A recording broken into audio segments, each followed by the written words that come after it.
In a head-to-head challenge, exercise versus antidepressants, it's technically a tie, which is pretty amazing when you think about it. However, in some cases, exercise is the winner. And for some people, including drug-resistant non-responders, exercise works better than antidepressants. Welcome to Philosopher Insights, the podcast that delivers wisdom in minutes a day that you can put into practice daily and strive to master over a lifetime. The podcast committed to sharing ideas that encourage you to bridge the gap between who you are today and the person you aspire to be in the future. Hi, my name is Herb Lamba, and welcome to my podcast, where I will share practical insights from the world's best authors. Knowledge isn't power. Applied knowledge is. The quest to become the best version of you starts right now. Hi, and welcome to Philosopher Insights. My name is Herb Lamba. Today, we're going to take a look at Move the Body, Heal the Mind, overcome anxiety, depression, and dementia, and improve focus, creativity, and sleep. The author of this wonderful book is Jennifer Heisz. The book is published in 2022. I wanted to share a number of my favorite insights from this book, starting with exercise restores hope, overprescribed meds, exercise versus antidepressants, interval walking, exercise to beat depression, boost brain power, enhance focus and creativity, and finish it off with sleep more soundly. So let's start with the introduction. Quote, I've been my own guinea pig on a journey from sedentary scholar to triathlete. Along the way, I've discovered the unexpected benefits of exercise on my own brain that are upheld by groundbreaking science. I'm excited to share with you all that I've discovered in the hopes that it will help you on your own journey. Whether it is to start exercising, enhance your current fitness level, or go for gold. But this book is not about exercise and the brain. It's about navigating life. My life has been full of moments where it's been hard to breathe. I breathe easier now, and I want that for you. Exercise was my antidote. I needed to move my body to heal my mind. In this self-help guide on neuroscience of exercise, I share with you exactly how it works for me. My evidence-based how to approach will help you enhance your own brain health through exercise. You will emerge fully equipped with an exercise skill to help you achieve greater resiliency, a more positive outlook, sharper focus, enhanced productivity, and more meaningful relationships. Yes, you can have it all, but before we embark on this journey together, I must warn you, to harness the healing power of exercise, you actually have to do it. I know, easier said than done. So let's ease into things together. End quote. Well, with World Mental Health Day coming up on October the 10th, I decided to dedicate a handful of my podcast episodes on books committed to this very important subject. Jennifer has written a wonderful book on the connection between exercise and the brain. Plus, she has filled it with practical exercise programs to make it super easy for you to start, continue, or master exercise in your own life. One of the greatest movement lessons I learned back in 2019 was an incredible insight shared by Michelle Seeger in her great book, No Sweat, where she says, quote, finding opportunities to move, my clients abbreviate this as OTM, so I will too, throughout the day is surprisingly fun. You'll be amazed at how soon you begin to become aware of the free spaces in the day that present themselves and the surprising places that are conducive to movement. You may think that your day is crammed so full that you can't fit in one more thing. But believe me, it's not true. If you've got 1 minute, you've got time. End quote. I attribute this simple acronym, OTM, as one of the primary reasons I was able to lose close to 30 pounds. I simply found opportunities to move, and you can too, once you become self-aware and actively seek them out. Now let's dig into Move the Body, Heal the Mind, as I am fired up to share some of my favorite insights from this book. Because mental health matters. Yours, mine, everyone's. Insight number 1. Exercise restores hope. Quote, regular exercise tones the stress response, making us less reactive to psychological stressors, and this is one of the most devastating consequences of chronic stress, is that it damages stress's off switch. This makes the body stress resistant, allowing cortisol to rise to uncontrollably high levels that damage the body and the mind. Exercise protects the brain from the damaging effects of chronic stress by supplying it with a dose of brain-derived neurotrophic factor, BDNF. BDNF acts like a fertilizer that promotes the growth, function, and survival of brain cells, including those that turn off the stress response. End quote. Now imagine you've got two important players in your body, BDNF and cortisol. BDNF is like the chill friend, and cortisol is the one that freaks out when you're stressed. So when something stressful happens, like a big test or a tough situation, cortisol goes on overdrive. It makes your heart race, your palms sweaty, and your mind all jittery. It's the reason you feel so anxious and tense. But here's where BDNF steps in. BDNF is like that calm, reassuring friend who tells cortisol, take it easy. It's like a signal that says, hey, it's not as bad as it seems, calm down. BDNF helps cortisol relax, just like when a friend talks you through a tough moment. When cortisol chills out, your body doesn't feel as stressed anymore. So, BDNF is like your brain's natural stress reliever, and exercise helps produce more of it. Insight number 2, overprescribed meds. Quote, over the past 2 decades, prescription rates for antidepressant drugs have substantially increased, especially for mild forms of depression that may not even meet clinical criteria. It sends a bleak message that a depressed mood is not normal and must be corrected with medication. But is this true? For some, yes. However, this one-size-fits-all approach to treating mental illness is not good at all. In many cases, antidepressants may cause more harm than good. End quote. You know, when it comes to giving young kids antidepressants, there's a lot to think about. It's not all straightforward, and the author here wants to shine a light on some serious concerns. First off, let's talk about the younger crowd, those under 25. Research has found some pretty unsettling things. One of the big-time side effects of these meds is that they can actually make young people think more about suicide. Yep, you heard that right. The very thing meant to help them can sometimes make them worse. Now, here's a stat that might surprise you. For about 1 in 3 folks, these antidepressants are like duds. They just don't work. That's a staggering 85 million people around the world who are popping these pills and getting absolutely no relief. It's like trying to use an umbrella with holes in it during a rainstorm. Not much help for a good chunk of people out there. So while these meds can be a lifeline for some, it's far from a guaranteed solution for everyone dealing with depression. Insight number 3, exercise versus antidepressants. Quote, in a head-to-head challenge, exercise versus antidepressants, it's technically a tie, which is pretty amazing when you think about it. However, in some cases, exercise is the winner. And for some people, including drug-resistant non-responders, exercise works better than antidepressants. Exercise is an anti-inflammatory and reduces inflammation that can damage the heart and depress mood. Exercising muscles release specialized cytokines called myokines.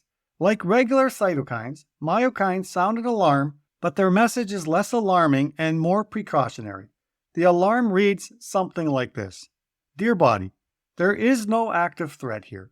However, we wanted to let you know that while you are exercising and temporarily outside of your homeostatic happy place, you are slightly more vulnerable to attack.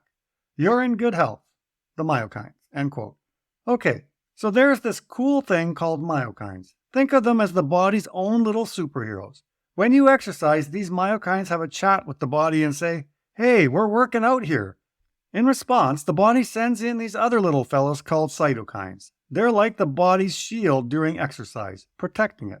But here's what's amazing. As soon as you hit the brakes on exercise, your body goes, all right, time to clean up.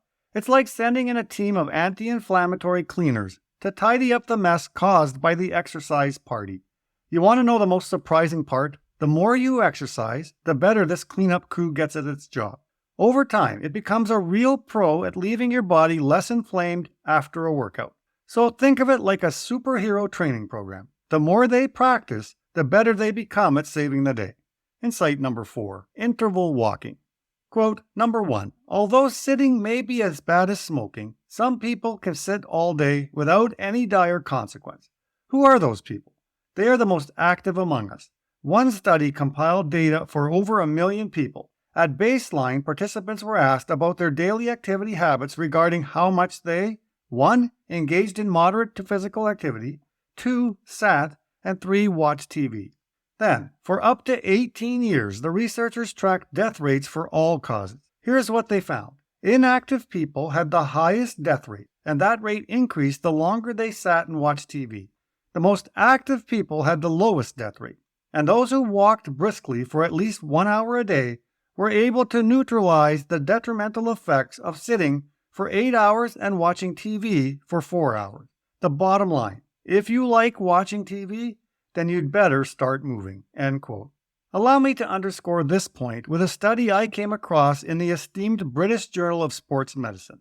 This research revealed a rather eye-opening statistic. For each hour spent parked in front of the TV after the age of 25, reduces the life expectancy by 22 minutes.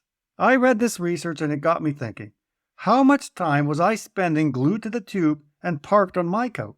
Let's just say my TV watching self had a real wake-up call because it turns out I was practically hosting my own daily 66 minutes of couch potato countdown show. I hope this inspires you to do your own evaluation and start moving. The author recommends interval walking. Quote, instead of going on your regular walk, try intermittently picking up the pace. Here is the standard interval walking protocol. 1. Walk for 3 minutes at an easy pace. 2. Walk for 3 minutes at a faster pace. 3. Repeat 5 times. End quote. Remember what we shared earlier from Michelle Seeger. Find opportunities to move every hour of every day for the win. Insight number 5. Exercise to beat depression. Quote, a little goes a long way. This is true for both the treatment and prevention of depression. End quote. Jennifer's got some real gems to share about how exercise can be a game changer for tackling depression. And the best part, you don't need to turn into a fitness freak to reap the rewards. Both aerobic and strength training exercises have shown their mojo in battling the blues. Now here's a pleasant surprise. You don't have to commit to 3 hours a day, not even a full hour a day, not even a measly half hour. Nope. The magic number, backed by solid research, is just 1 hour per week or 8.5 minutes per day. Yep, you heard that right. A mere 1 hour of exercise every week, no matter the intensity, can work wonders in keeping the depression blues at bay. Insight number 6. Boost brain power. Quote, a short movement break is all it takes to refuel your brain so you can get back to work. After exercising, your brain is as sharp as it can possibly be. Bathed in blood sugar and oxygen, your prefrontal cortex performs its suite of executive functions with absolute precision. This creates a window of opportunity to fine-tune your thinking. A little goes a long way. My lab has shown that short 5-minute exercise breaks are better than no breaks or sedentary breaks when it comes to staying on task. The boost you get from exercising can keep you focused for up to 2 hours afterward. End quote. You're probably noticing the theme by now. Exercise is like a secret potion, and the coolest thing? You don't need to do a ton to kickstart some awesome changes in your life. Let me share one of my all-time favorite work hacks, the walking meeting. I've mentioned it before, but it's worth repeating. Whenever I can, I seize the chance to get moving during meetings. It's all about making the most of any opportunity to keep that body in motion. Props to Michelle Seeger. Let me tell you, making activity a part of my meetings has been a game changer. One of those habits that absolutely transformed the way I work for the better.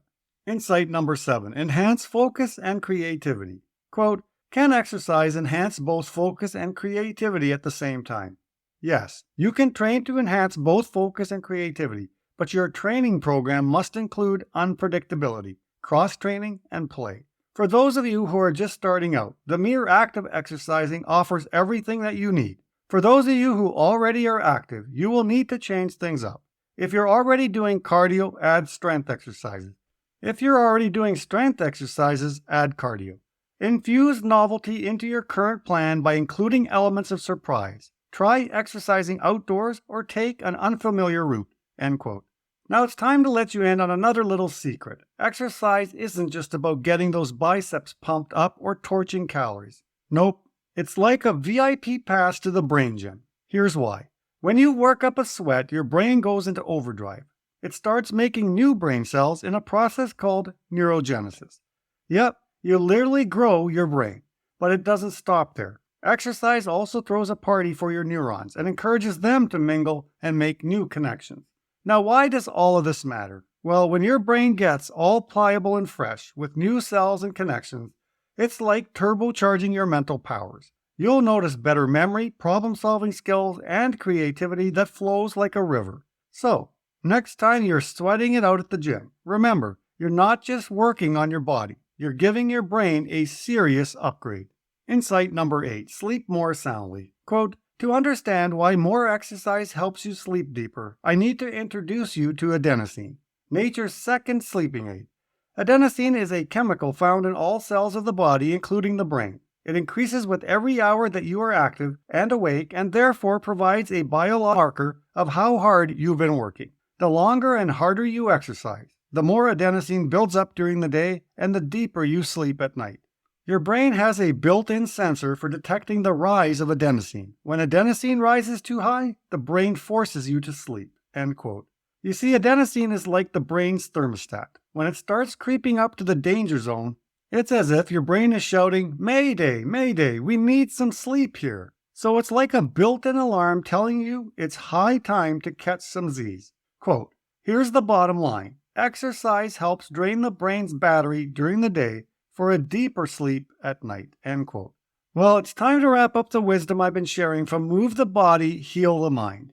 You know, our bodies are like these incredible machines designed for movement, but it seems like we're stuck in a rut these days. We live in a world where people are glued to their seats and mental health struggles are on the rise like never before. But hey, there's hope. We've got to get back to the basics. Good food, quality sleep, and like our friend on this journey, Jennifer Heisz, reminds us throughout this book, we have to get off our butts and start moving. It's all about giving our brains the love and attention they deserve. Thank you so much for joining me today, and until next time, stay curious and keep embracing the wonders of knowledge. Talk to you soon. You've been listening to Philosopher Insights with your host, Herb Lambert. If you enjoyed this episode and you'd like to support the podcast, please share it with others, post about it on social media, or leave a rating and review. Thanks again, and I'll see you next time.